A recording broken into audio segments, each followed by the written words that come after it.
Hi everyone, welcome back to the channel.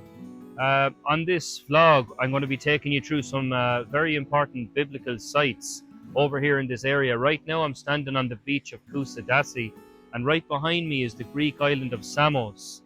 The significance of that island is where the Apostle Paul docked his ship on the way to Miletus to give his final farewell to the Ephesians. And in this vlog we're going to be covering the book of Acts 19 and 20 on different sites, and I hope you enjoy. It's just amazing to think that the man who wrote half the New Testament docked his ship in these waters right behind me, right here.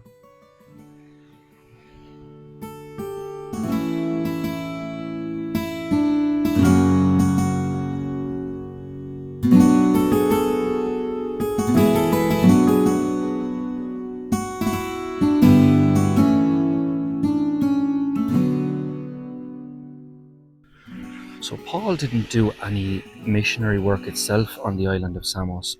When he docked here, it was basically a strategic transit stop because he was in a race against time to reach Jerusalem for Pentecost. And because it was at the end of the evening, it would have been too dangerous to carry on the trip at night because this area of water is highly island dense. So he waited out the night and carried on his trip the next morning.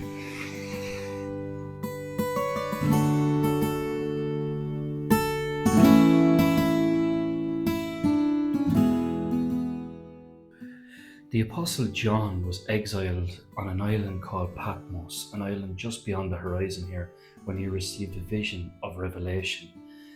He saw a sea of glass before the throne of God. It's easy to see, looking out upon these waters, how the beauty of this region inspired praise in the hearts of many in the early church.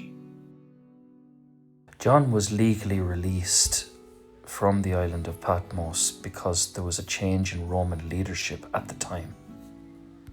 He then moved on to the city of Ephesus, where he took Jesus' mother Mary with him to live out their days.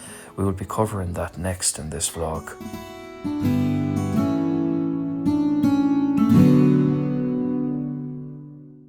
Next stop on this vlog is Ephesus city. Just waiting on the bus here now to come collect us. And yeah, come with me. Let's check this out together.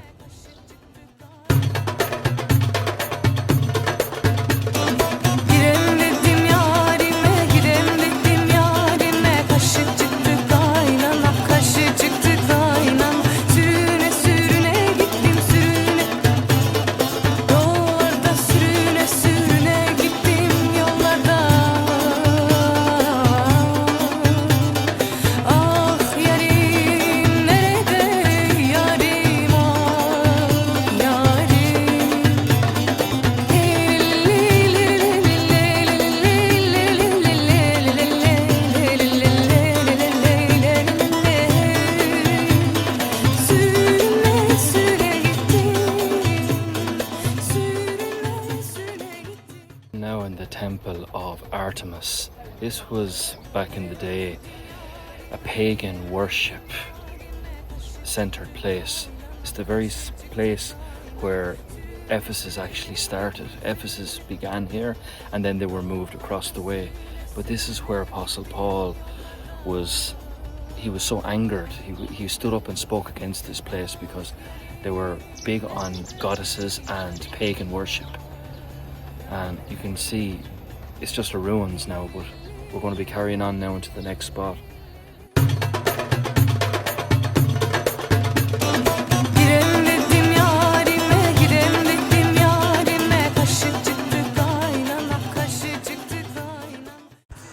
Welcome to Ephesus, everybody. We finally arrived here.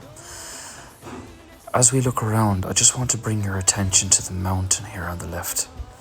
It's called the Nightingale Mountain, and it wraps around the upper gate.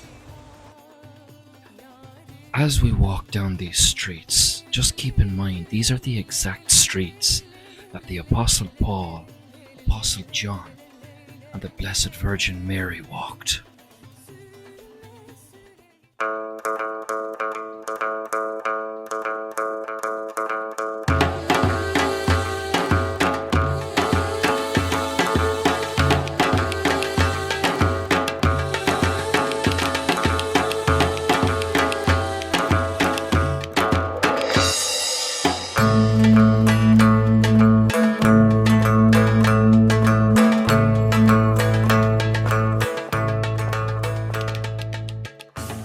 This small Colosseum-like structure in front of you here is called the Odeon.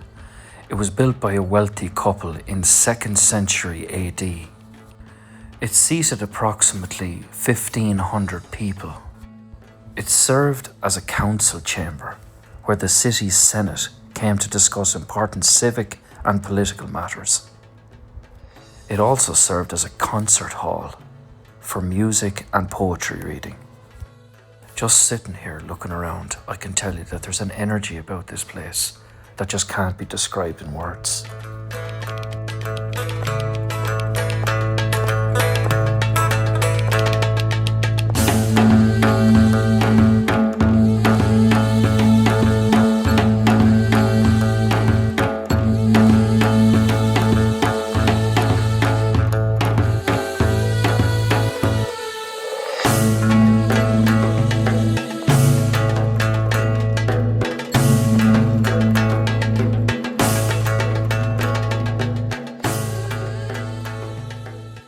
Look at these marble streets.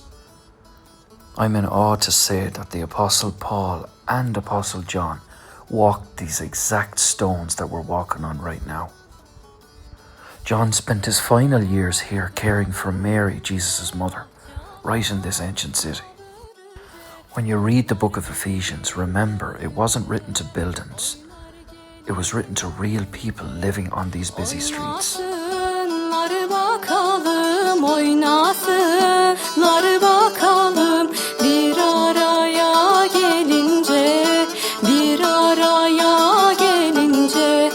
Şşt moriyarelelli yar nina nininom, şşt moriyarelelli yar nininom, şşt moriyarelelli yar nina nininom, şşt moriyarelelli yar nininom.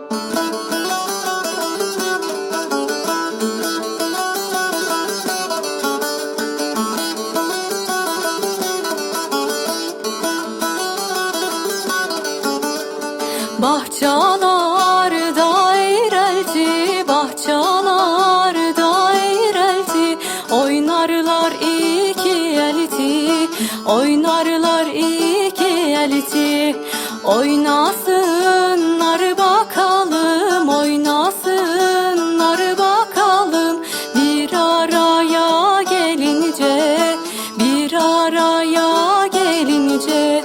Şşt moriyarelelli yar nina nininom, şşt. Al götür benden, nedir senden çektiklerim, gönül elinde. İçimdeki bu sevdayı al götür benden. This stunning building right in front of you is the Library of Celsus.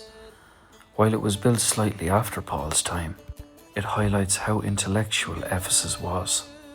Right next to it is the Gate of Mosaius, leading into the marketplace, which will be covered next. O sevdiğimde geçti ömür aman. Gönül, deli gönül, gönül. Soyha gönül, gönül, deli gönül. O sevdiğimde geçti ömür. So this is the marketplace. This is where Paul likely set up his tent-making business, working with his hands to share the gospel without being a financial burden. In his time here, he fought so hard against the paganism of this area, and he converted so many over to Jesus Christ. Many of you might have heard the famous Bible verse, John 3:16, "For God so loved the world that he gave his only begotten Son, that whoever believes in him should not perish, but have everlasting life." That was written by John right in this city of Ephesus.